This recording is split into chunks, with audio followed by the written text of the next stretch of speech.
ایک اور سوال ہے کیا وطن سے محبت آدھا ایمان ہے؟ یہ حدیث صحیح نہیں ہے. حب الوطن من الایمان، وطن سے محبت کرنا ایمان کی نشانی. یہ جو حدیث چلائی جاتی ہے یہ حدیث من گھڑت ہے، موضوع ہے، بیکار ہے. اس کو بیان بھی نہیں کرنا چاہیے، آگے نہیں پھیلانا چاہیے. ہاں حضور صلی اللہ علیہ وسلم کو اپنے وطن سے محبت تھی. جب حضور صلی اللہ علیہ وسلم مکہ چھوڑ رہے تھے تو حضور صلی اللہ علیہ وسلم نے اس کے بارے میں بہت بہترین الفاظ کہے تھے کہ اے مکہ تو مجھے بہت پسند ہے، تو کتنا پاکیزہ ہے، یہ لوگ اگر مجھے مجبور نہ کرتے تو میں کبھی تجھے چھوڑ کر نہ جاتا. تو وطن سے محبت حضور صلی اللہ علیہ وسلم کو تھی، لیکن یہ ایمان کا حصہ ہے اور فرض ہے اور واجب ہے، ایسے الفاظ حدیثوں میں موجود نہیں ہیں. یہ من گھڑت باتیں ہیں جو آج کل لوگوں نے، وطن کے پجاریوں نے جاری کر دی ہیں. آج علامہ اقبال رحمۃ اللہ علیہ کا ایک شعر ہے کہ آج کل جو ہے سب سے بڑا بت ایک یہ ہے وطنیت کا بت.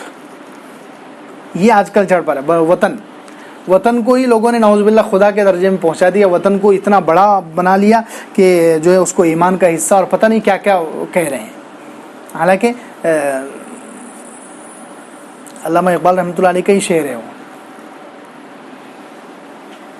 کہ اس میں انہوں نے جو ہے بہت پیاری نظم ہے، بہت بہترین نظم ہے. اس میں انہوں نے کہا ہے کہ میں مسلم ہوں، پوری دنیا میرا وطن ہے. مسلمان کا کوئی ایک خاص وطن نہیں ہوتا، مسلمان تو جو ہے پوری دنیا کے لیے آتا ہے. مسلمان پوری دنیا کے لیے، جہاں اس کو دین پر چلنے میں تکلیف ہوگی تو وہ اپنے وطن کو پوجا کر کے وہیں نہیں پڑا رہے گا، وہ جائے گا دوسری طرف.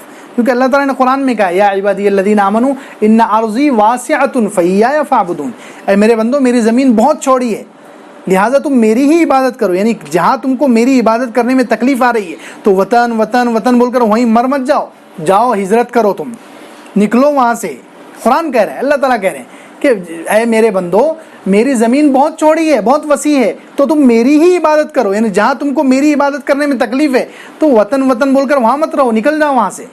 تو میری عبادت جہاں آسانی سے ہو سکتی ہے تم وہاں جا کر میری عبادت کرو. اصل مقصد میری عبادت ہے، اللہ کی عبادت یہ انسان کا مقصد ہے. یہ مقصد اگر جہاں بھی پورا ہو رہا ہے تو وہاں ہم رہیں گے، جہاں مقصد یہ پورا نہیں ہو رہا وہ جگہ کو چھوڑ دینا چاہیے. یہ اصل ہے. الحمدللہ.